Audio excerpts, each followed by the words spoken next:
வணக்கம். இன்னைக்கு நாம் தமிழர் கட்சியின் மகளிர் அணிப்பாசரின் மாநில ஒருங்கிணைப்பாளர்களின் ஒருவரான அபிநயா பிரேம்குமார் அவர்களுடன் நேர்காணல் நம்ம சந்திச்சிருக்கோம். அவர்களிடம் நிறைய விஷயம் பேச இருக்கோம். என்னன்னு கேட்கலாம். வணக்கம் மேடம். வணக்கம். நம்ம நாம் தமிழர் கட்சியின் மாநில ஒருங்கிணைப்பாளர்களில் உங்களை ஒருத்தவங்களை ப்ரொமோட் பண்ணியிருக்காங்க. அதை பற்றி உங்களுடைய எக்ஸ்பீரியன்ஸ் கொஞ்சம் ஷேர் பண்ணிக்கோங்க. நான் 2021 இருந்து நாம் தமிழர் கட்சியில பயணிச்சுட்டு இருக்கேங்க. அடுத்தடுத்து 2 குழந்தைகள். அதனால இந்த நாடாளுமன்ற தேர்தலுக்கு அப்புறம் பாத்தீங்கன்னா முழுமையான களப்பணியில இருந்துட்டு இருக்கோம். இப்ப கலந்தாய்வு வந்தப்போ, அதாவது நாம் தமிழர் கட்சியை பொறுத்த வரைக்கும் பெண்களுக்கான முக்கியத்துவம், பெண்களுக்கான பங்கீடு, இடஒதுக்கீடு அப்படிங்கறத நாங்க கேட்க வேண்டியதே இல்லை. எத்தனை மகளிரை வேணாலும் அனைத்து வித பொறுப்புகள்லையும் போடுங்க அப்படிங்கிறது தான் அண்ணன் சீமானுடைய. எப்ப வந்தாலும் சொல்லுவாங்க, பெண்களை நிறைய உள்ள கொண்டுட்டு வாங்க, 50க்கு 50 எல்லா இடங்கள்லயும். மாவட்ட பொறுப்புல 4 பேர்னா 2 பெண்கள் உறுதியா இருக்கணும் அப்படிங்கறதுல அவர் ரொம்ப உறுதியா இருக்காரு. இப்போ வந்தப்போ கடந்த ஈரோடு இடைத்தேர்தல்ல இருந்த களப்பணி பார்த்துட்டு இன்னும் கொஞ்சம் நல்லா சிறப்பா பணி செய்யுங்க அப்படின்னு சொல்லி ஒரு அங்கீகாரம் கொடுத்துருக்காங்க. சரி, இன்னைக்கு முக்கியமான விஷயம் நான் உங்களோட பேசணும்னு நினைச்சேன். சமீப காலமா அதுவும் பெரியார் எதிர்ப்பு தீவிரமா அண்ணன் அடிக்க ஆரம்பிச்சதுல இருந்து அண்ணனுடைய தனிப்பட்ட வாழ்க்கையை பகிரங்கமா உடைக்க ஆரம்பிச்சிருக்காங்க. அவர் மேல ஒரு தேவையில்லாத ஒரு அவதூறு சொற்களை வச்சு பாலியல் குற்றவாளி அப்படின்னு சொல்லி அதைய முன்வைக்கிறாங்க. இந்த மாதிரி சமயத்துல சில பெண்கள், அதாவது முக்கியமா சொன்னா காளியம்மாள் போன்ற முக்கியமான ஆளுமைகளும் கூட கட்சியிலிருந்து வெளியில போயிருக்காங்க. ஸோ இந்த மாதிரியான அவதூறு உண்மையா இருக்கா? பெண்கள்லாம் எந்த அளவுக்கு நாம் தமிழ் கட்சியில பாதுகாப்பா இருக்கீங்க? அண்ணன் மேல இப்படி குற்றச்சாட்டு வைக்கிறாங்களே, இதெல்லாம் நீங்க உங்க பார்வையில எப்படி அதை பாக்குறீங்க? இந்த குற்றச்சாட்டுக்கு நான் பதில் சொல்லணும்னு நினைக்கிறேன். எல்லா தனி மனிதனுக்கும் தனிப்பட்ட வாழ்க்கைன்னு ஒண்ணு இருக்கும். அது ஏதோ ஒரு இடத்துல, ஏதோ ஒரு சூழ்நிலையில, ஏதோ ஒரு உணர்வு காரணமாக, அவங்க பயணித்த அந்த சூழல் காரணமாக ஏதோ ஒரு தவறுகள் இழைக்கப்படலாம். இப்ப இதே விஷயத்த எங்க அண்ணா கல்யாணத்துக்கு அப்புறம், அதாவது கயல்விழி அவர்களை கல்யாணம் பண்ணினதுக்கு அப்புறம் இந்த மாதிரி நடந்திருந்தாங்கன்னா நீங்க சொல்லலாம். இந்த குற்றச்சாட்டுகள் ஒரு நியாயம் இருக்கு. 2008-9 காலகட்டத்துல ஒரு 2-3 மாதங்கள் பழக்கத்தின் பேர்ல உண்மையா சொல்லணும்னா எங்க அண்ணனை ஏமாத்திட்டாங்க விஜயலட்சுமின்னு நாங்க தான் கம்ப்ளைண்ட் கொடுக்கணும். நாங்க தான் அவங்க மேல புகார் வைக்கணும். மாட்டா அவங்க புகார் ஆனா என்னன்னா, அது ஒரு அந்த சினிமா துறையில இருந்தது அப்படி நட்பு ரீதியா மாதிரி காதலா மாறினது உண்மைதான். அவங்க திருமணம் வரைக்கும் போனது உண்மைதான். அது நடக்கல. ஏன்னா அதுக்கப்புறம் நமக்கு அவங்க விஜயலட்சுமி அவர்கள் திருமணம் செய்யறேன்னு வாக்குறுதி கொடுத்தது உண்மைதானே? நேர்மையால் அத்தனை பண்ணுவான். உண்மையாலுமே காதல்ல இருக்கிறவன், உண்மையாலுமே ஒரு பொண்ணை நேசிக்கிறவன் அதை தானே சொல்லுவான். அப்ப உண்மையா நேசிச்சவர் ஏன் இன்னொரு பெண்ணை திருமணம்? ஏன்னா அவங்க அந்த காலத்துல அப்பதான் அவங்க பத்தி தெரிய வருது. அவங்க அதுக்கு முன்னாடி எத்தனை ஆண்கள் கூட பழகிட்டு இருந்திருக்காங்க, அண்ணன் கூட பழகிட்டு இருக்கும் போதே இன்னும் வேற ஆண்கள் கூட பழகிட்டு இருந்திருக்காங்கன்றது அது அப்பதான் தெரிய வருது. அவங்க அந்த காலகட்டத்துலதான் நமக்கு போர் அந்த சூழல் ரொம்ப கடுமையா இருந்த காலத்துல. அதுக்கப்புறம் அது அப்படியே விலகிட்டாங்க. விலகினதுக்கு அப்புறம் அப்படியே இயக்கம், போர் சூழல், அது கடுமையான அரசியல் பயணம், அது அப்படியே கடந்து வந்துட்டாங்க. இது அதுக்கப்புறம் யாரையுமே நேசிக்காம இருந்தாங்க. அதுக்கப்புறம் யார் மேலேயும் கம்ப்ளைண்ட் கொடுக்காம இருந்துட்டாங்க விஜயலட்சுமி. இதே ஒரு பொழப்பா வச்சுட்டு இருக்காங்க. அப்புறம் ஆனா நம்ம கட்சியில இருந்து அவங்களுக்கு மாதம் ஒரு பேமெண்ட் பண்ற மாதிரியான ஒரு விஷயம்லாம் அவங்களும் சொல்லியிருக்காங்க. சில சமயம் நம்ம ஆளுங்களும் ஒத்துருக்காங்க. இல்ல அது என்னன்னா, இப்ப நான் உங்ககிட்ட ஒரு பொய்ய சொல்லிட்டே வரேன்னு வச்சுக்கோங்க. ஏன்னா இப்ப இருக்கக்கூடிய சமூகம் ஒரு பெண் என்ன தவறு பண்ணாலும் அவங்க மேல விமர்சனம் தான் வைப்பாங்களோ இல்லையா, அவங்கள பாவம்பா அப்படின்னு. நான் ஒரு ஆண் அவன் தரப்புல இருக்கிற நியாயத்தை சொல்றதுக்கு கூட இந்த சமூகம் அவங்களை விடுறது இல்லை. நான் ஒரு பெண்ணா இருந்து அவங்க பெண்ணா குற்றஞ்சாட்டுன்னு நினைக்காதீங்க. தவறுன்னு யார் செஞ்சாலும், ஒரு ஆண் செஞ்சாலும் பெண் செஞ்சாலும் தவறுதான். அப்போ இவங்க ஒரு அண்ணன் சீமான் அவர்கள் தரப்புல இருந்து நியாயத்தை கேட்கறதுக்கே யாருமே தயாரா இல்லை. திரும்ப ஒரு பெண்ணா இருந்துட்டு நீலி கண்ணீர் வடிச்சுக்கிட்டு பொய்ய சொல்லிக்கிட்டு அப்படி பண்ணா இப்படி பண்ணான்னு சொல்லிக்கிட்டு பொய் சொல்லிக்கிட்டே இருக்கிறதுனால ஒரு காம்ப்ரமைஸுக்கு போகும்போது என்ன சொல்லுவாங்க, சரிப்பா என்ன அந்த பொண்ணுக்கு பணம் தானே கேக்குது கொடுத்துரு அப்படின்னு சொல்லுவாங்க. யாரா இருந்தாலும் இப்ப நம்மளே சரி நமக்கு இப்போதைக்கு இந்த பிரச்சனையில இருந்து தள்ளி இருப்போம், இப்ப பணம் தானே கொடுங்க போகட்டும் அப்படின்ற மாதிரி ஒரு. அப்படி யார் குற்றச்சாட்டு வச்சாலும் நீங்க பணம் கொடுத்துருவீங்களா? அது பணம் கொடுத்து வாய் அடைக்கிற மாதிரி எல்லாம் இருக்கு. அது வாய் அடைச்சிட்டாங்களா? அது அடைக்க முடியாதுதான். அப்புறம் என்ன பண்ண முடியும்? திரும்ப அவங்க தேவை பணமா மட்டும்தான் இருக்கு. ஒவ்வொரு தடவை வரும்போதும் எங்க அக்காக்கு இப்படி இருக்கு, எங்க அம்மாக்கு இப்படி இருக்கு, என் நிலைமை இப்படி இருக்குன்னா கைகள் நல்லா இருக்குங்க, உழைச்சு சாப்பிடுங்க. ஒரு நடிகர் திறமை இருக்கா, ஒரு ஒரு சீரியல்ல நடிங்க, ஒரு குறும்படங்கள்ல நடிங்க, நடிச்சு வந்து நீங்க உங்களுடைய பண தேவையை பூர்த்தி பண்ணிக்கோங்க. அதை விட்டுட்டு ஒவ்வொரு தடவையும் ஒரு ஒரு ஆண் மேல குற்றச்சாட்டை வச்சு அவங்கள வந்து அவதூறு பரப்பி அவங்கள விமர்சனத்துக்கு உள்ளாக்கி அதை வந்து ஒரு உங்களுடைய ஆதாயத்துக்கு பயன்படுத்தி என்னன்னா மற்ற மாநிலங்கள்ல எல்லாம் வச்சாங்க. அங்க வந்து என்னன்னா இது அந்த அம்மாவை வந்து ஒரு பெரிய ஒரு பொருட்டா எடுத்துக்கிட்டாங்க. ஆனா நமக்கு வந்து அது நமக்கு இனம் மொழி நம்ம மண், இந்த மண்ணை முழுமையா நேசிக்க, இந்த மக்களை முழுமையா நேசிச்சு அவங்களுக்கான அரசியலை முன்னெடுத்து கொண்டுட்டு போகணும் போது இவங்களை உட்கார வச்சு காம்ப்ரமைஸ் பண்ணணும்ன்ற தேவை அவசியமும் நமக்கு இல்லையா? நம்ம மேல எந்த தவறு இல்லையே, நம்ம எந்த இடத்துலயும் பொய் சொல்லல. ஆமா நான் பழகுனேன், இந்த மாதிரி இருந்தோம், ஆனா எனக்கு அப்புறம் சூழல் சரியில்லை, அவங்க நடவடிக்கை எனக்கு பிடிக்கல, நான் விலகி வந்துட்டேன்னு சொல்லாரு. அதை வச்சு காசாக்கு பயன்படுத்தணும்னு நினைக்கிறவங்க தவறா இல்ல நம்ம அண்ணன் தவறாங்கிறதுதான் எனக்கு இப்போ பெரிய ஒரு கேள்வியாவே இருக்கு. உண்மையா சொல்லணும்னா நாம் தமிழர் கட்சி மகளிர் பாசறை சார்பா நாங்க வந்து இனி விஜயலட்சுமி பேசினாங்கன்னா அவங்க மேல நாங்க தான் வழக்கு தொடுக்க போறோம். ஏன்னா அவ்வளவு ஆபாச வார்த்தைகள் அம்மாவை பேசுறாங்க, கைல்வெளி அம்மாவை பேசுறாங்க, அண்ணன் சீமானோடைய அம்மாவை அவ்வளவு தரைக்குறைவா பேசுறாங்க. அத்தனை வார்த்தைகள் சொல்லும் போது நாங்க கேட்கிறோம், போனதை வீரலட்சுமி இறக்கும் போது நாங்க கேட்கிறோம், அண்ணா என்ன இப்படியே பேசிட்டு இருக்காங்க, ரொம்ப மன உளைச்சல் ஆகுது எங்களுக்கு, நீங்க விடுங்க நாங்க பாத்துக்கிறோம், இதை நாங்க டீல் பண்ணிக்கிறோம், நீங்க ஒதுங்கியே நில்லுங்க நாங்க இதை பாத்துக்கிறோம்னு சொன்னப்போ வேண்டாம், நம்ம முன்வைக்கக்கூடிய அரசியல் இந்த மண் சார்ந்து, இந்த மக்கள் சார்ந்து, இந்த இனம் சார்ந்து நம்ம எதிர்கால பிள்ளைகளுக்காக, அதனால நீங்க இதெல்லாம் கண்டுக்காதீங்க கண்ணு, அதை நம்ம பாத்துக்கலாம், அது கடந்து போங்க, நம்ம மக்களுக்காக அரசியல் செய்ய வந்திருக்கோம், அதுல மட்டும் பாருங்க.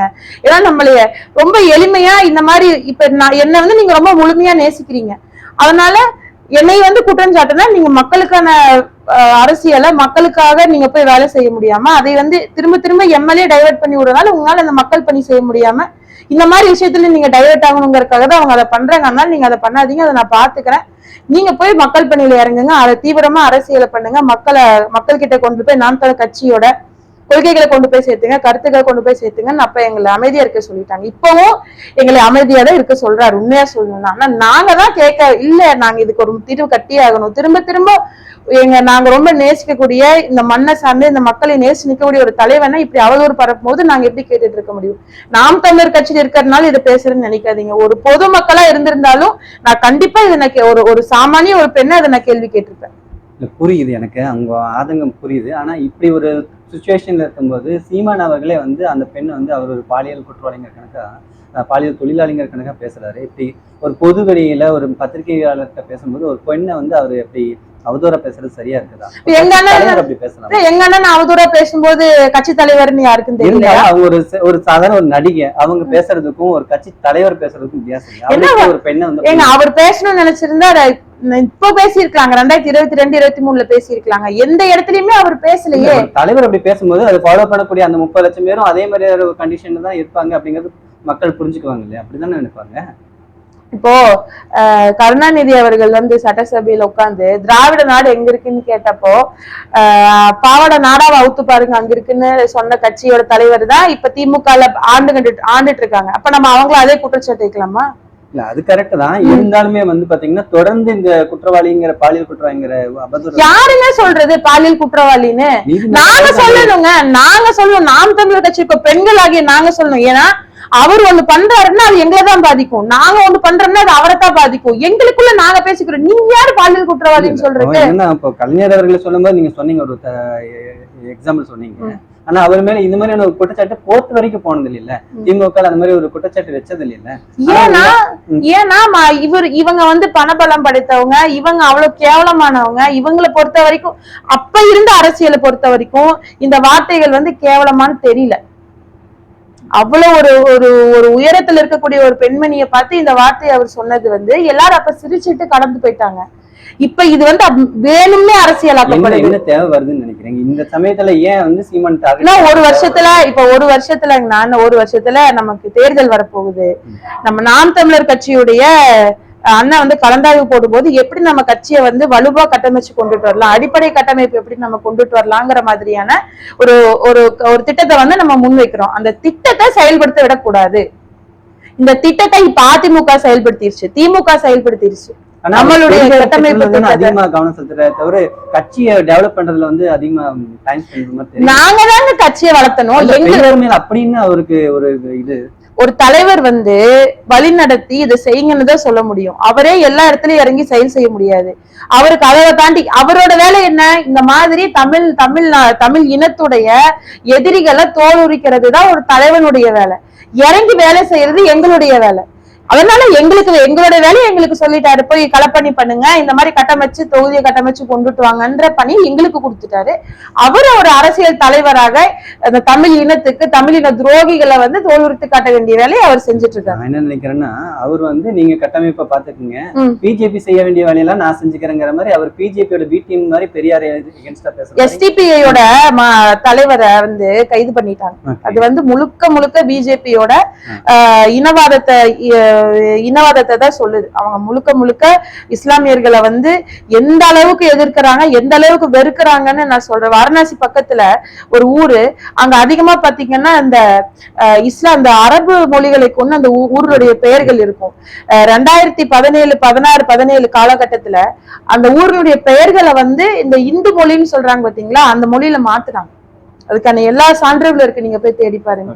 அந்த ஒரு ஊருடைய பேர் கூட அரபு மொழியிலயோ இல்ல இஸ்லாத்தை சார்ந்து இருக்க கூடாதுங்கிறதுல அவங்க காட்டும். அப்ப அந்த மக்களை அவங்க எவ்வளவு ஒடுக்குவாங்க? இல்ல அது புரியுது. நான் என்ன கேட்க வரேன்னா, முதல்ல அறிக்கை கொடுத்ததே நாம் தமிழர் கட்சி தானேங்க. இந்த மாதிரி தலைவரை நீங்க கைது பண்ணி, ஃபைசல் தான் அவர் பேரு, எஸ்டிபிஐயோட மாநில தலைவர், அவரை நீங்க வந்து கைது பண்ணிருக்கு. இது அப்பட்டமான அடக்குமுறை, ஜனநாயகத்துக்கு எதிரானதுன்னு முதல்ல தமிழ்நாட்டுல அறிக்கை கொடுத்த தலைவர் எங்கள் அண்ணன் செந்தமிழன் சீமான் அவர்கள். இல்ல எனக்கு புரியுது. நான் கேட்கறது சிம்பிளா, பெரியாரை டார்கெட் பண்ணி அண்ணன் பேச வேண்டிய காரணம் என்ன? அவ்வளவுதான், சிம்பிள். ஏன்னா இந்துத்துவாங்கிறவங்களுக்கு எதிராக தான் பெரியார் இருக்கிறார். அவரு பேசின சமூக சீர்திருத்தம், பெண் உரிமை, இது எல்லாமே வந்துதான் இன்னைக்கு தமிழ்நாடு வந்து இந்த அளவு டெவலப் பண்ணி கொடுத்துருக்குன்றதா திராவிட மாடல்ல நம்ம சொல்லக்கூடிய ஒரு. அப்படி இருக்கும்போது நீங்க பெரியார் உடைக்கும் போது ஆட்டோமேட்டிக்கா இந்துத்துவா வந்து இங்க வளர ஆரம்பிச்சிச்சுன்னா அது பாசிச சக்தி உள்ள வர்றதுக்கு உண்டான ஒரு தேவையோட தானே இருக்கும். அப்படிலாம் கிடையாது.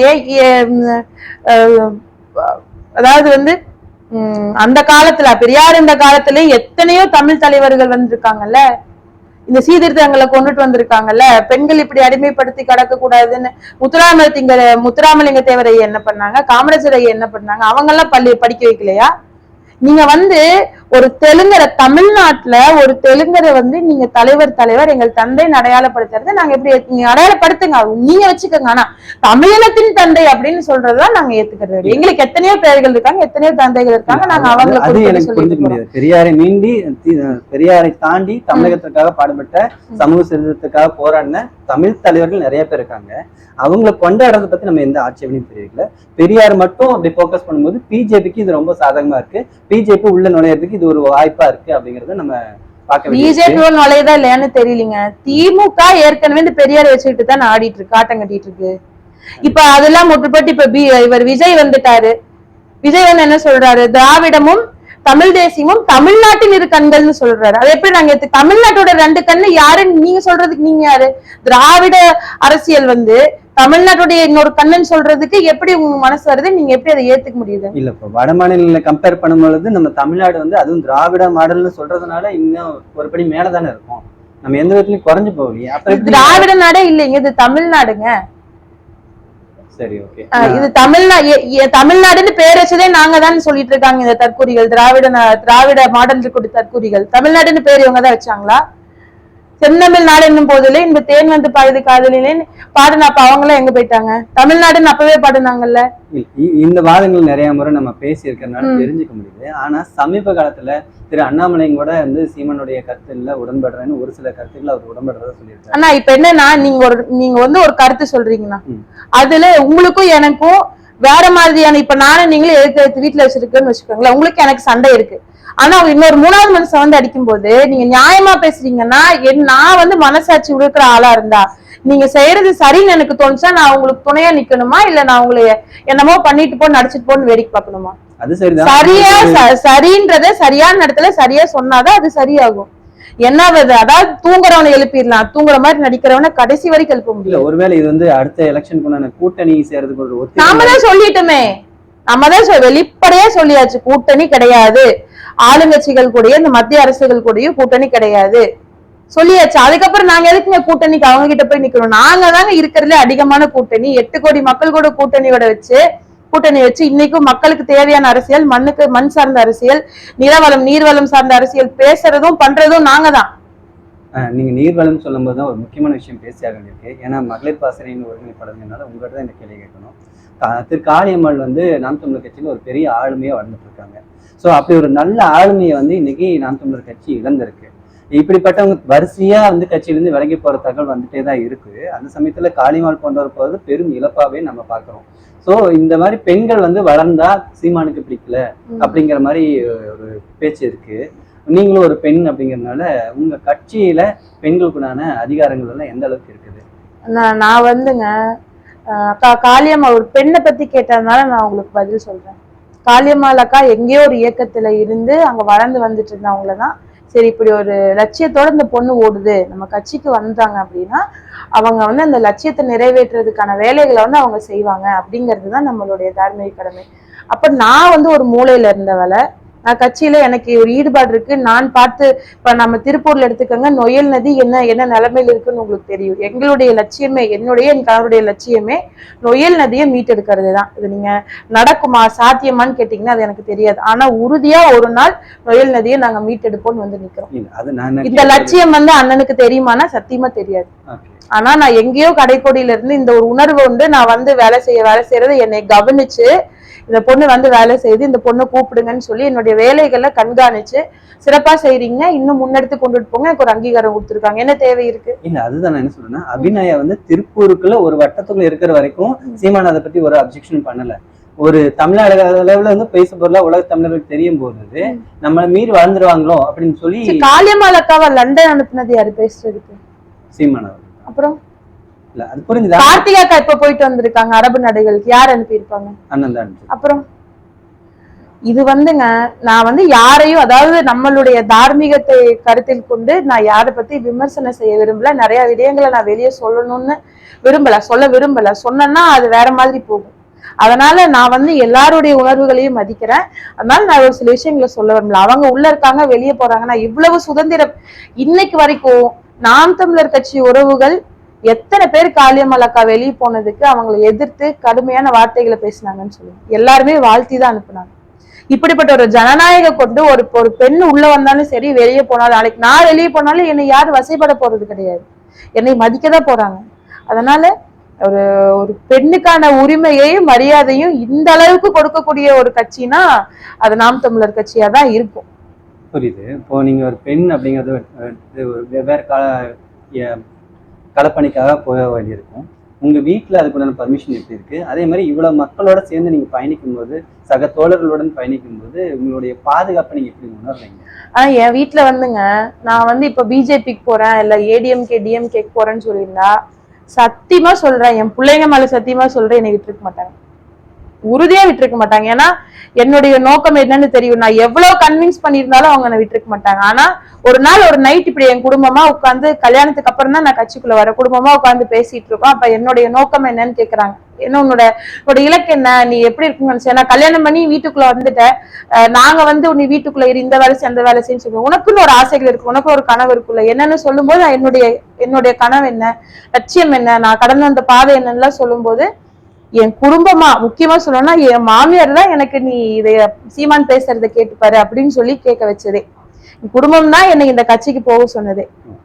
சரியான வழிகாட்டுதல் இதுதான் உனக்கு இருக்கும். இன்னைக்கும் இது சொல்லலாமா இல்லையான்னு தெரியல, எனக்கு எங்க அம்மா இல்ல, என்ன 2 குழந்தைகள் இருக்காங்க. இந்த 2 குழந்தைங்களையும் நான் என் மாமியார் கிட்ட விட்டுட்டு தான் ஒவ்வொரு இடத்துக்கும் போறேன். அவங்க வந்து எவ்வளவு சண்டை, ஒரு குடும்பத்துல சண்டை வராமே இருக்காதுங்க, நாங்க கூட்டு குடும்பமா தான் இருக்கோம், சண்டை வராமே இருக்காது. ஆனா எவ்வளவு சண்டை வந்தாலும் என்னை நீ கட்சிக்கு போக கூடாதுன்னு இன்னைக்கு வரைக்கும் ஒரு வார்த்தை கூட சொன்னதில்லை. நான் போயிட்டு வரேங்கன்னு சொல்லுவேன், போயிட்டு வான்னு சொல்லுவாங்க.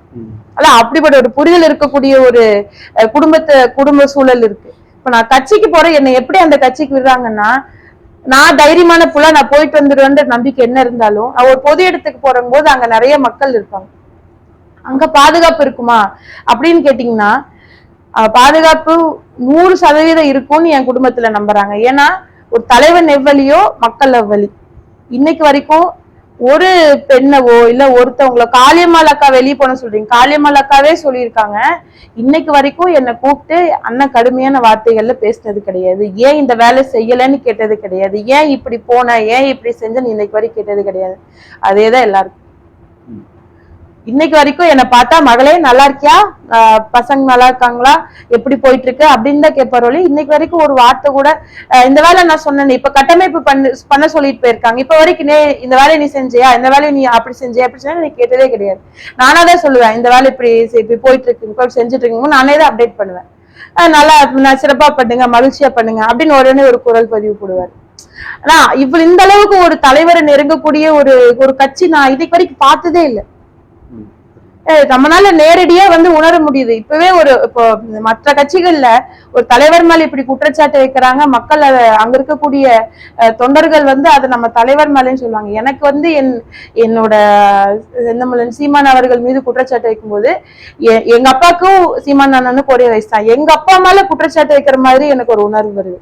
எப்படி நீங்க என் குடும்பத்துல ஒருத்தராதான் நாங்க அவரை பாக்குறோம், எங்க அப்பாவை நீ எப்படி சொல்லலாம், எங்க அண்ணனை நீ எப்படி சொல்லலாம், என் சகோதரன் நீ எப்படி சொல்லலாம், என் சித்தப்பாவை நீ எப்படி சொல்லலாம், என் பெரியப்பாவை எப்படி சொல்லலாம்ன்ற உணர்வு தான். ஏன்னா நாங்க அவர் கூட ஒன்றி பழகுறோம், எங்க கிட்ட நின்று பாக்குறாரு, நாங்க க்ளோஸ் டு க்ளோஸ் 1-to-1 நாங்க பாக்குறோம், 1-to-1 நாங்க பேசுறவங்க போது அவர் என்ன சொல்ல வர்றாரு, அவர் என்ன நோக்கத்தோடு இருக்காரு, அவர் இந்த மக்களுக்கு என்ன செய்யணும்னு நினைக்கிறாரு, இந்த இனத்துக்கு என்ன செய்யணும்னு நினைக்கிறாரு, இந்த மொழிக்கு என்ன செய்யணும்னு நினைக்கிறாரு, நம்ம பிள்ளைகளுக்கு என்ன செய்யணும்னு நினைக்கிறாரு. ஏன்னா சீமான் அவர்கள் அவரோட குடும்பத்துக்கோ இல்ல அவர் பையனுக்கோ அவங்க மனைவிக்கோ செய்யல, என்னுடைய குழந்தைகளுக்கான அரசியலை பண்ணிட்டு இருக்காரு, அதுக்கான அடித்தளத்தை போடணும்னு நினைக்கிறாருங்கும் போது எங்களால அவரை ரொம்ப எளிமையா புரிஞ்சுக்க முடியும். அதனாலதான் எங்களுக்கு இவ்வளவு கோபம் வருது. புரியுது. இப்ப சமூக தளங்கள ஊடகங்கள்ல நீங்க அதிகமா பேஸ்புக்ல இருக்கீங்க. உங்களோட ஒரு சமீபத்துல ஒரு போஸ்டரை கிழிச்சதுனால ட்ரெண்டான வீடியோ நான் பார்த்தேன். ஸோ அதுக்கு கீழே கமெண்ட்ஸும் பார்த்தேன், ரொம்ப நெகட்டிவா கொஞ்சம் வல்கராகவும் சில கமெண்ட்ஸ் எல்லாம் சில திமுகலேருந்து வந்திருந்தது. திமுக, திக, கம்யூனிஸ்ட் கூட சில கமெண்ட்ஸ் அந்த மாதிரி பார்த்தேன். அந்த டிபி வச்சிருந்தவங்க போட்டதை பார்த்தேன். இந்த மாதிரி கமெண்ட்ஸ் உங்களை மனசை எந்த அளவுக்கு பாதிக்குது? அதான் நீங்க இங்க பாருங்க, இப்போ நீங்க முதல்ல சொன்னீங்களா அந்த கேள்வி எங்க நான் கனெக்ட் பண்ணி சொல்றவங்களால புரிஞ்சுக்க முடியுதான்னு பாருங்க. இப்போ இவ்வளவு அநாகரீகமாக பெண்களை பேசுறாரே, இந்த கட்சியில எப்படி பெண்கள் பயணிக்கிறீங்கன்னு எங்களை கேக்குறாங்கல்ல. நான் கட்சியோட அரசியல் தலைவர் இப்படி பேசிட்டாரு, அவதூறா பேசுறாரு, பெண்களை இப்படி பேசுறாரு அப்படி பேசுறாரு சொல்ற நியாயவான்கள் தான் எனக்கு இவ்வளவு கேவலமான கமெண்ட்ஸ் போடுறது. நான் என்ன கேக்குறேன்னா, ஒரு கமெண்ட் வீட்டுல உட்கார்ந்துகிட்டு படுத்துக்கிட்டு இல்ல ஒரு வேலையை செஞ்சுக்கிட்டு ஒரு கமெண்ட் போடுறதுக்கே நீங்க இவ்வளவு கேவலமா அநாகரீகமா போடுறீங்களே, எங்களை விமர்சனம் பண்றதுக்கு உங்களுக்கு என்ன தகுதி இருக்கு? ஒரு கமெண்ட் கூட உங்களால நாகரிகமா போட முடியல, அவ்வளவு கொச்சையா போட்டிருக்காங்க. இத பத்தி எல்லாம் நம்ம உண்மையா நீங்க சொல்லிதான் எனக்கு தெரியுது, நான் அதை பாக்குறது கூட கிடையாது, சும்மா பாப்பேன். ஏன்னா நமக்கு தெரியும்ல நம்ம மக்கள் எப்படிப்பட்ட மக்கள். இப்படி ஒரு புரிதல் இருக்கக்கூடிய மக்களா இருந்தா என்னைக்கோ நாம் தமிழர் கட்சி ஆட்சிக்கு வந்திருக்குமே, என்னைக்கோ தமிழர்களுக்கான உரிமையை பேசியிருப்பாங்களே, என்னைக்கோ தமிழர்களுடைய தலை நிமிர்ந்து நின்றுக்குமே. காமராஜர் ஐயாவை என்ன சொன்னாங்க, முத்துராமலிங்க தேவர் ஐயாவுக்கு குடும்பம் இருக்குன்னு சொன்னாங்க, காமராஜர் ஐயாவுக்கு குழந்தை இருக்குன்னு சொன்ன சமூகம் தான் இந்த சமூகம். எங்க அண்ணனை விட்டா வச்சிரும். அதனால இந்த கமெண்ட் இதெல்லாம் நம்மளுக்கு நான் அது ரொம்ப அப்படியா ரொம்ப அதையும் நான் ரொம்ப மகிழ்ச்சியா தான் ஏத்துக்கிறேன். ஏன்னா இல்ல என் மேல இவ்வளவு அக்கறை கொண்டு என் மேல இவ்வளவு பாசத்தை கொட்டி நீங்க இவ்வளவு கமெண்ட் பண்றதுக்குலாம் எனக்கு ரொம்ப மகிழ்ச்சி. நீங்க இன்னும் கேவலமா பேசியல, இன்னும் அவதூறா பேசுனீங்கன்னா கூட நான் அதை பத்தி கண்டுக்கூட மாட்டேன். ஏன்னா நான் இந்த தளத்துல என் பிள்ளை, ஏன்னா எனக்கு கண்ணுக்கு தெரியுது இன்னும் 10 வருஷம் கழிச்சு இந்த சமூகம் எப்படி இருக்கும், இன்னும் 10 வருஷம் கழிச்சு என் பிள்ளைகள் என்ன நிலைமையில நிப்பாங்க, 10 வருஷம் கழிச்சு இப்ப கிடைக்கிற தண்ணி கூட தூய தண்ணீர் கூட கிடைக்காது, இன்னும் 10 வருஷம் கழிச்சு இப்ப கிடைக்கிற இந்த மருந்தடிச்ச காய்கறிகள் கூட இந்த 10 வருஷம் கழிச்சு என் பிள்ளைகளுக்கு கிடைக்காது. ஏன்னா நான் குழந்தையா இருக்கும்போது அவ்வளவு ஓரளவுக்கு ருசியான உணவு சாப்பிட்டு வளர்ந்த பிள்ளைதான். நம்ம ஊர் பக்கம்லாம் பருப்பு அதிகமா செய்வாங்க, காய்கறிகள் செய்வாங்க, அதெல்லாம் நம்ம சாப்பிட்டு அந்த ருசி உணர்ந்து வளர்ந்த பிள்ளைகள். இப்ப நம்ம சாப்பிடும்போது நம்மளால அந்த ருசியை அந்த ருசி வரமாட்டேங்குது. என்னதான் பார்த்து ஆர்கானிக் ஸ்டோர்லயே போய் வாங்கினாலும் இயற்கையான பொருட்கள், இயற்கை பருப்பு கிடைக்கும், இயற்கை முறையில விளைய வச்ச காய்கறி கிடைக்கும், ஆனா அந்த ருசி இல்ல. அதுக்காக ஒரு படிக்கிறத விட்டுட்டு ஆடு மாடு மேய்க்க அரசாங்க பணியாக்குங்கிறதெல்லாம் என்ன ஒரு தலைவர் பேசுறது செய்யல. அது படிக்கிறத விட்டு ஆடு மாடு மேய்க்க போனா எப்படி, என்ன புரியலையா எனக்கு? படிக்கிறத விட்டுட்டு ஆடு மாடு மேய்ங்கன்னு சொல்லல, ஆடு மாடு மேய்க்கிறத கூட நம்ம அரசு பணியா மாத்துவோம்னு தான் சொல்றாங்க. நம்ம வந்து ஒரு ஒரு நாட்டினுடைய பொருளாதாரம் எங்க போய் நிக்குதுன்னு பாருங்க. எத்தனையோ நாடுகள்ல நீர் தான் பொருளாதாரத்துடைய இதையை வந்து மதிப்பீடு செய்யுது. நம்ம ஊர்ல வெறும் தங்கம் இந்த நிலம் அப்படின்றதுதான் பொருளாதாரத்தோட இதை வந்து மதிப்பீடு செய்யுது. இப்போ தங்கம் போடாம நான் இருந்துக்குவேன், இடம் இல்லாம கூட நான் இருந்துக்கலாம், ஒரு வாடகை வீட்டுல இருக்கலாம். ஆனா ஒரு சொட்டு தண்ணி இல்லாம இப்ப பேச நமக்கு தாகடிச்சுன்னா நம்ம உடனே என்ன தேடுறோம்? தண்ணியில இருந்துதான் நம்ம இவ்வளவு பெரிய உருவமா உட்கார்ந்துட்டு இருக்கிறோம்னா அந்த நீர்ல இருந்து உருவாகிய பரிணாமங்கள் தான் நம்ம எல்லாருமே மனிதன் வரைக்கும். இல்ல அதுக்குதான் நான் என்ன சொல்றேன்னா, இப்போ திருப்பூர்ல இருந்து தான் நீங்க திருப்பூருங்கிறனால சொல்றேன். திருப்பூர் பனியன் ஃபேக்டரி, இங்க வந்து பனியனுக்கு சாயம் ஏத்துறதுல இருந்து எல்லாத்துக்குமே வந்து தண்ணி ஆதாரம் தேவைப்படுது. அப்ப வெளிநாட்டு கம்பெனியோ உள்நாட்டு முதலாளியோ வந்து தண்ணி அதிக அளவு பயன்படுத்தி தான் ஆகணும். அந்த கம்பெனிக்கு வந்தாதான் உலகத்துக்கே ஏற்றுமதி பண்ணக்கூடிய திருப்பூர் நகரமே உருவாயிருக்கு. அப்போ மற்ற கம்பெனிகள் உள்ள வந்து இங்க இறங்கினாதானே நமக்கு தொழில் வாய்ப்புகள் பெருகுது, நம்ம மாநிலமும் முன்னேறுது. அது ரைட்டுங்கண்ணா, நீங்க முன்னேற்றம்ங்கிறத பார்த்துட்டே போறீங்க. இங்க கீழே அந்த விவசாயி என்ன ஆயிட்டான்? விவசாயி வந்து விவசாயம் பண்ணாதான் நம்ம என்னதான் பெரிய பெரிய முதலாளியா இருந்தாலும் பணத்தை திங்க முடியாது இல்ல. பனியனை பிச்சு போட்டு திங்க முடியுமா? சாப்பாடுதான் சாப்பிட்டாகணும். அவனுக்கு தாகம் மறைச்சா தண்ணி தான் தேடுவான். அப்போ அது இழந்துட்டு இருக்கிறோம்ல. பாலின் சந்தை மதிப்பு என்ன? மாட்டுக்கறியோட சந்தை மதிப்பு என்ன? பொருளாதாரம் இங்கேயும் இருக்கு. இதை விட்டு வெளியே போகாதீங்கன்னு தான் சொல்றாங்க. படிச்சு நீ சம்பாதிக்கிறியா, படிச்சு நீ பெரிய பெரிய வேலைக்கு போறியா, தாராளமா போ. ஆனா இதையும் வந்து நம்ம அரசு பணியா மாத்தினா மட்டும்தான் மக்கள் இதை தேடி வருவாங்க. பொருளாதாரம் இங்க இருக்கு. இங்க இருந்து எத்தனை என் சொந்தக்காரங்களே எத்தனையோ பேர் வெளிநாட்டுல போய் கஷ்டப்பட்டுட்டு இருக்காங்க, குடும்ப புள்ளக்குட்டியை விட்டுட்டு. இங்க மண் இருக்கு, எல்லாமே இருக்கு. ஆனா அந்த ஒரு மிகைப்படுத்தக்கூடிய ஒரு வாழ்க்கை, ஒரு என்ன சொல்றதுங்க, பிரம்மாண்டமான்னு சொல்லுவாங்கல்ல, அந்த பிரம்மாண்டமான ஒரு வாழ்க்கையை தேடி தேடி ஓட நம்மளை தொலைச்சிட்டு இருக்கோம். இப்ப எத்தனை குழந்தைங்க பாலியல் ரீதியான துன்புறுத்தலுக்கு உள்ளாக்கப்படுறாங்க. ஒரு நீட் பரீட்சையை சந்திக்க முடியாம பிள்ளைகள் வந்து தூக்கப்பட்டு தொங்குது. அந்த ஒரு 5 வயசு குழந்தைய ரேப் பண்றான், 3 வயசு குழந்தைய பாலியல் குற்றம் பண்றான், 8 வயசு 9 வயசு குழந்தைய. என் வீட்டுல 2 பொம்பளை புள்ள இருக்கு. அதாவது என்ன எங்க அம்ச்சியில என்ன சொல்லுவாங்கன்னா, நீ வந்து ஸ்கூலுக்கு போய் நீ பள்ளிக்கூடத்துல இருந்து வீட்டுக்கு வர்றதுக்குள்ள எனக்கு அடி வயித்துல நெருப்பு கட்டிட்டு இருக்கேன்பாங்க. நான் பள்ளிக்கூடத்துல இருந்து வெளியே வந்து நான் அங்கிருந்து வீட்டுக்கு வர்ற வரைக்கும் தான் பயம் இருந்துட்டு இருந்தது. இப்ப பள்ளிக்கூடத்துக்கே அனுப்புறதுக்கு பயமா இருக்கு. நம்ம நொய்யல் வீதியில எடுத்துக்கங்க, 7வது படிக்கிற பிள்ளைய ரேப் பண்ணி ஹராஸ் பண்ணி அங்க வேலை செய்யற ஒரு ஆசிரியரே பண்ணியிருக்காரு. அவரை வந்து இப்போ கைது பண்ணாங்க, போக்சோல போட்டாங்க. நாம் தமிழர் கட்சி சார்பா வந்து 232 ஆசிரியர்கள் பாலியல் குற்றத்துல ஈடுபட்டு அவங்களுடைய அந்த சான்றிதழ்கள் வந்து ரத்து செய்யக்கூடிய பட்டியல் இருக்குன்னு சொன்னாங்க. 233 இவரையும் சேர்த்துங்கன்னு சொல்லி அந்த பட்டியல் ரத்தானது. திமுகவோட முதலமைச்சர், அதாவது தமிழக முதலமைச்சர் பெண்களுக்கு எதிரான குற்றங்களில் ஈடுபடுறவங்களுக்கு கடுமையான தண்டனை கொடுக்கணும்னு இப்ப சட்டம்லாம் கொண்டு வந்திருக்காங்க, மாற்றம்லாம் கொண்டு வந்திருக்காங்க இல்லையா? ஸோ அப்படிங்கும்போது திராவிட மாடல் அரசே இன்னும் ஸ்ட்ராங்கா தானே இதுக்கு எகென்ஸ்டா இருக்காங்க. நீங்க அகைன்ஸ்டா இருந்தா மறுபடியும் நடக்கூடாதே. இன்னைக்கு கூட நடந்திருக்கு. இன்னைக்கு என்ன நடந்தது? நீங்க வந்து இப்போ நீங்க சட்டசபையில தீர்மானம் போட்டு எனக்கு தெரிஞ்சு 1 மாசத்துக்கு மேல இருக்கும். இப்ப வரைக்கும் நடந்துட்டு தானே இருக்கு. இன்னைக்கு ஒரு பொண்ணு இந்த இங்க நடக்கிறதுக்கு கட்சி நடக்க கூடாதுங்க. எங்க ஜெயலலிதா ஆட்சியில் இருந்தப்ப நடக்காம இருந்ததா? எந்த சதவீதம் சொல்லுங்க, எவ்வளவு குறைவா நடந்தது. இவங்களுக்கு வந்து அவங்க இப்போ நீங்க ஒரு எடுத்துக்காட்டுக்கு சொல்றேன். அது அண்ணா பல்கலைக்கழகமான விஷயத்துல போராட போன எல்லாத்து மேலேயும் அடக்குமுறை ஏவிச்சு அந்த அரசு. இப்ப நம்ம என்ன நினைச்சிட்டோம், சரி இவ்வளவு மக்கள் கிளர்ந்து எழுதுறாங்கும் போது இந்த தவறை செஞ்சவன் வெளியே வர மாட்டான், நமக்கு அரசாங்கம் சப்போர்ட் பண்ணுதுன்ற ஒரு மனநிலை இருந்தா மட்டும்தான் தவறு செஞ்ச குற்றவாளி வெளியே வருவான். அதனாலதான் நம்மள எல்லாம் இந்த அளவுக்கு இந்த அரசாங்கம் அடக்குமுறை ஏவுதோன்னு அதை நம்ம வந்து ஒரு பாசிட்டிவ் சைடு பார்த்தோம். அவங்க அடக்குமுறையில ஒரு பாசிட்டிவ் சைடு நம்ம வந்து பார்த்தோம். என்ன பண்ணாங்கன்னு நினைக்கிறீங்க? சட்டசபையில போட்டுங்க, ஞானசேகரனுக்கும் எங்களுக்கும் எந்த சம்பந்தமும் இல்லைங்கிறாரு ஒருத்தர். பொள்ளாச்சி பாலியல் குற்ற வழக்கு அதிமுக நடந்தது, அந்த அளவுக்கு மோசமா திமுக ஆட்சியில நடக்கலங்கிறாரு. கடைசி வரைக்கும் ஞானசேகரன் என்ன செஞ்சா, ஞானசேகரனுக்கு பின்னாடி இருக்கிற அந்த சார் யாருன்னு கண்டே பிடிக்கல. கடைசி வரைக்கும் தன்னுடைய ஆட்சியை வந்து காப்பாத்துறதுலயும் தன்னுடைய வாக்குகளை வந்து காப்பாத்துறதுலயுமே இவங்க குறிக்கோளா இருந்தாங்கன்னா, எப்ப மக்களுக்கான அரசியல் செய்வாங்க, எப்ப இறங்கி வந்து மக்கள் அழுகிறத பாப்பாங்க. இன்னைக்கு அந்த 7வது படிக்கிற பிள்ளைக்கு இன்னைக்கு நீதி கிடைச்சதா? 5 வயசு குழந்தைய ரேப் பண்ணாங்க. நீ கண்ணுல குத்தி கண்ணு பிரிஞ்சு நின்னுச்சுங்க. 5 வயசு குழந்தைக்கு யாருங்க போய் நின்னாங்க? ஒரு தலைவரை காமிச்சிருங்க பாக்கலாம் தமிழ்நாடு அரசியல் வரலாற்றுல. ஏங்க இவ்வளவு அநாகரிகமா பேசுறீங்க, இவ்வளவு அவதூறு நாம் தமிழர் கட்சி மேல இந்த திமுக அல்ல கைகளை ஒட்டுண்ணிகளை வச்சு பரப்புறீங்களே. திமுகல நடந்த ஒரு சிலதை மட்டும் சொல்றேன், உங்களால அது தாக்கு பிடிக்க முடியுதான்னு பாருங்க. அதாவது ஹிந்தி எதிர்ப்ப சொல்லி ஒரு உறுதிமொழி எடுத்துட்டு இருக்காங்க, வளையல கழட்டிட்டு இருக்காரு ஒருத்தர். என்ன உணர்வு இருக்குன்னு சொல்லுங்க அவங்களுக்கு. நாம் தமிழர் கட்சியில உறுதிமொழி எடுக்கும் போது ஒரு ஆள் அசைஞ்சிட்டா கண் இமை மூடிடுச்சுன்னா நீங்க எனக்கு காமிச்சிருங்க, நான் கட்சி விட்டு விலகிறேன்.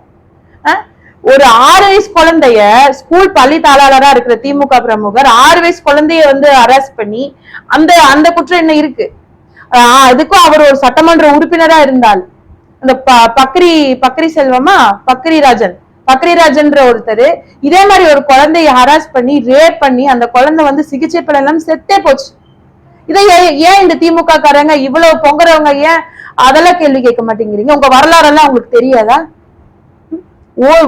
ஒரு விதவை, ஒரு குழந்தை விடுங்க, ஒரு விதவை பெண் கை குழந்தைய வச்சுக்கிட்டு அவர்கிட்ட போய் ஒரு சான்றிதழுக்காக போன பிள்ளைய 4.5 லட்சம் ரூபாய் அந்த பிள்ளைய வச்சு ஏமாத்தி அதை ஹராஸ் பண்ணி அதை வீடியோ எடுத்து வச்சு அந்த குழந்தைய தொடர்ந்து இந்த பாலியல் ரீதியா துன்புறுத்தி அந்த பொண்ணை நான் காட்டுற திமுக பிரமுகர்கள் கூட நீ இதே மாதிரி இருக்கணும்னு சொல்லி மிரட்டி அந்த பொண்ணு அந்த கொடுமை தாங்க முடியாம வெளியே வந்து கொடுத்த புகார் என்ன இருக்கு காவல் நிலையத்துல, மகளிர் காவல் நிலையத்துல.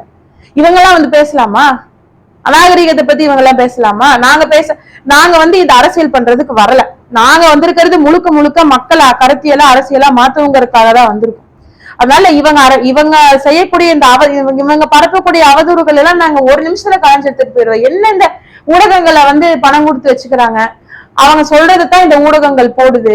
2 நாளா காவல் நிலையத்தை கலைஞ்சிட்டு இருக்கோம். நம்ம கொடுக்குற புகாரை வந்து எழுத்துக்க கூட இந்த காவல்துறை மறுக்குது. என்ன புகார் கொடுக்க போறீங்க? இந்த மாதிரி அவதூறு பரப்பக்கூடிய ஆட்கள் மேல நீங்க புகார் பதிவு பண்ணுங்கன்னு சொல்லும் போது ஓப்பனாவே அவங்க சொல்றாங்க, நாம் தமிழர் கட்சி புகார் கொடுத்தா புகாரை எடுத்துக்க கூடாது அப்படின்னு எங்களுக்கு தலைமையில இருந்து உத்தரவு வந்திருக்குதுன்னு வெளிப்படையாவே சொல்றாங்களே. காவல் நிலையத்திலே சொல்றாங்களே, காவல்துறை இருக்கக்கூடியவங்களே சொல்றாங்களே.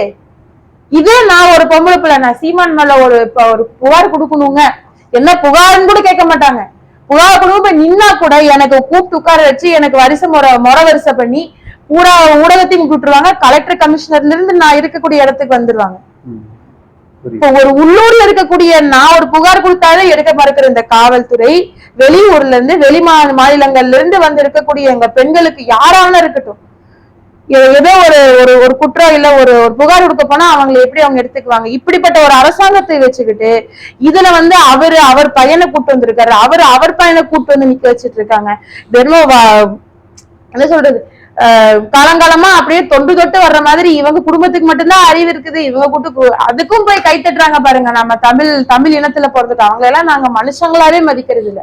இதுல குறுக்கே மறுக்கி இந்த விஜய் வேற ஓடிட்டு இருக்காரு தாவேக்காவை வச்சுக்கிட்டு. தாவேக்கால உங்களுக்கு ஒரு அழைப்பு வந்ததுன்னா மாறதுக்கு ஐயோ அப்பா அழைப்பு என்னையில கூப்பிடவே மாட்டாங்க. 15% வாக்கு இருக்குன்னு பிகேன்னு சொல்லிட்டு உங்களுக்கு ரிப்போர்ட் அவரு சொல்லுவாரு. அவரு யாருன்னு நினைச்சிட்டீங்க? இப்போ நீங்க வந்து என்ன நிலத்துல வேற அரசியல் பண்ணணும்னு நினைக்கிறீங்க? திரு விஜய் அவர்களுக்கு நான் கேள்வி கேட்கிறேன். தமிழ் நிலத்துல கட்சி ஆரம்பிச்சு 2ஆம் ஆண்டு துவக்க விழான்னு ஒரு இதை வச்சுட்டாங்க. எங்க வைக்கிறாங்க? ஒரு ஹால்ல.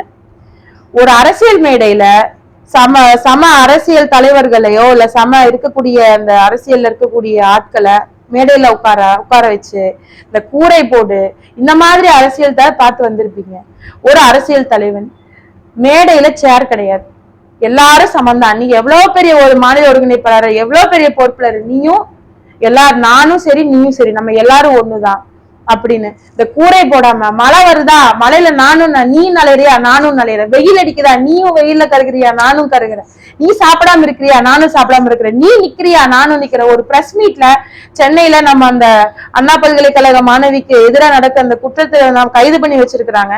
அந்த பிரஸ் மீட்ல ஒரு சார் தான் இருக்கு, நீங்க உட்காருன்னு சொல்றாங்க, நீங்க உட்காருங்கன்னு சொல்றாங்க. எல்லாரும் நிக்கிறாங்க நானும் நிக்கிறேன்னு சொல்ற ஒரு தலைவனை நீங்க தமிழக அரசியல் நீங்க காமிச்சிருங்க. புரியுது. இப்படி ஒரு ஜனநாயக ரீதியா இவ்வளவு நாங்க மக்களுக்காக உழைக்கிறோம். ஒரு ஆரத்தி நம்ம ஈரோடு இடைத்தேர்தல்ல ஆரத்தி எடுக்கிறதுக்கு மக்கள் நிக்கிறாங்க, அவங்க கையை பிடிச்சிட்டு சொல்றாரு, ஆரத்தி எடுத்து நீங்க எங்களை நீ வேற நான் வேற தயவு செய்து என்ன பிரிச்சிடாதீங்க, நீயும் நானும் ஒண்ணுதான், நான் உங்களுக்காக நிக்கிறேன், நான் உங்கள்ல இருந்து வந்து நிக்கிறேன், அதனால நீங்க இந்த ஆரத்தில எடுத்து என்னை வந்து வேற யாராவது காமிச்சிடாதீங்க, உங்க மகன் நிக்கிறா சீதா லட்சுமி, உங்க மனசார உங்க மகளுக்கு நீங்க ஆரத்தி எடுங்கன்னு அக்காக்கு ஆரத்தி எடுத்தாங்க. அத கூட அவர் ஏத்துக்கிறது கிடையாதுங்க. 200 ரூபாய் இப்படி அடியில தட்டத்துக்கு அடியில வச்சு இப்படி ஆரத்தி எடுத்தோடனே தட்டத்துக்கு அடியில வச்சாதான் அந்த மகளிர் நகர்றாங்க. அப்படிப்பட்ட அரசியல் தளத்துல நடந்து வர பூ போடுறாங்க. அரசியல் தளத்துல ஒரு பொன்னாடை போத்தி எங்க அண்ணனுக்கு ஒரு மாலை அணிவச்சு ஒரு பொன்னாடை போத்தி அண்ணன் செந்தமிழன் சீமான் அவருக்கு ஒரு இடத்துல காமிச்சிருங்க, நீயும் நானும் ஒண்ணுதான், நீ என்ன வேறுபடுத்துறா, உனக்காக அந்த அரசியல் தளத்துல நிக்கிறேன்னு இவ்வளவு கடுமையா 16 வருஷமா இந்த மக்களுக்காக மாடா ஓடி ஓடா தெரிஞ்ச ஒரு ஆளவே இந்த மக்கள் இப்படி புறக்கணிக்கிறாங்களே, இந்த அளவுக்கு யோசிக்கிறாங்களே நாம் தமிழர் கட்சிக்கு வாக்கு செலுத்திருக்கு. விஜயோட நிலைமையெல்லாம் நினைச்சு பாருங்க. இன்னும் அந்த ரூமை விட்டு அவர் வெளியே வரல. ஒரு தலைவருக்கு ஒரு புகழ் வணக்கம் செலுத்தணுமா, அவங்களோட கட்சியில என்ன வார்த்தை சொல்லுவாங்கன்னு எனக்கு தெரியல. அப்படியே அது வீட்டு விட்டு வெளியே வந்து ஒரு படத்தை வச்சு பூவை போட்டு சாமி கும்பிட்டு போயிடுறாரு, அவ்வளவுதான் முடிஞ்சு. ஒரு பொதுக்கூட்டமா ஒரு இதுவா ஓபன் ஸ்டேஜ் கிடையாது, அவருக்கு மேல ஒரு கூரை பாதுகாப்புக்கு அத்தனை விஷயம் அதை போட்டுக்கிட்டு இப்ப நடத்தின ஒரு இந்த 2ஆம் ஆண்டு நிகழ்வு கூட ஒரு ஸ்டேஜ் ஒரு ஒரு ஒரு அறைக்குள்ளதான் நடந்திருக்கு, ஒரு ஹோட்டல்ல தான் நடந்திருக்கு, ஒரு அறையில தான் நடந்திருக்கு. இன்னும் நீங்க வீட்டை விட்டே வெளியே வரல, நீங்க எப்படி 15% இந்த அவர் பேர் என்ன PK அவர் சொல்றதை தயவு செய்து கேட்காதீங்க, அதெல்லாம் கிடையாது, அதெல்லாம் சும்மா உங்களை வச்சு அவர் பணம் சம்பாதிச்சுக்கணும்னு நினைக்கிறாரு, அவ்வளவுதான். மக்களுக்கு இறங்கி வெளியே வரணும். நீங்க மக்களுக்காக அரசியல் பண்றேன்னு ஒரு இடத்துலயும் நீங்க ஏழை மக்கள் எளிய மக்கள் அப்படி இப்படின்னு சொன்னா பத்தாது. இறங்கி வந்து ஏழை மக்களுடைய வாழ்க்கை என்ன, அவங்க வாழ்வாதாரம் என்ன, எளிய மக்களுடைய வாழ்க்கை என்ன, வாழ்வாதாரம் அவங்க எப்படி வாழ்ந்துட்டு இருக்கிறாங்க, அவங்களுக்கு தேவையான அன்றாட தேவைகள் பூர்த்தி செய்யப்படுதா, நிறைவேற்றப்படுதா, என்ன தெரியும் உங்களுக்கு? பால்மிட் சில்லர் ஸ்பூனுங்க நீங்க எல்லாம், செருப்பெல்லாம் பள்ளிக்கூட போன பிள்ளைங்க நாங்க. ஒருவேளை சோறு 3 வேளை சோறு கேள்விக்குறியா இருந்த ஒரு வாழ்க்கை தரத்துல இருந்து வந்த பிள்ளைங்க நாங்க. எங்களுக்கு தெரியும் பசியோட வலி என்னன்னு. செருப்பு இல்லாம ஒரு குழந்தை போகுதா பள்ளிக்கூடத்துக்கு, அது வலி என்னன்னு எங்களுக்கு தெரியும். ஒரு சரியான ஒரு தோல் பை புத்தக பை இல்லாத வலி என்னன்னு எங்களுக்கு தெரியும். அதனால அப்படியே ஒரு மிகைப்படுத்தி அதான் இந்த மக்கள் என்ன விரும்புறாங்கன்னா அந்த ஒரு பகட்டுத்தன்மையை தான் விரும்புறாங்கன்றது நல்லா தெரிஞ்சு வச்சுக்கிறாங்க. அதனால இந்த பகட்டுத்தன்மையாவே இருக்கா.